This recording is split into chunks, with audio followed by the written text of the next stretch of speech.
Buntis yung kapitbahay natin dito sa gilid ah. Talaga? Oo, wala naman siyang asawa. Ano naman ngayon kung buntis? Wala na tayong labot dyan. Kinabuhi nila yan eh. Huwag na tayong mag-apil-apil pa. Siguro ikaw ang ama ano?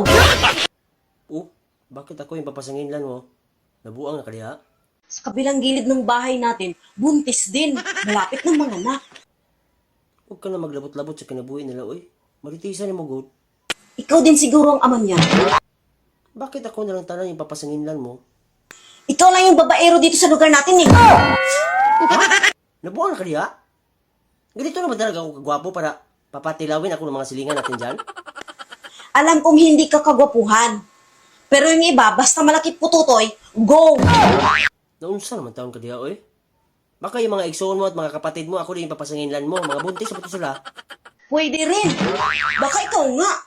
Mahilig sa malaki ang mga yun eh. Si Kibong na siya nga. Sa iha lang ito gagahi at uutog. Naunsa naman kaliha, oy? Gagamaan mo man ako ng sala. Tinarong ako sa'yo.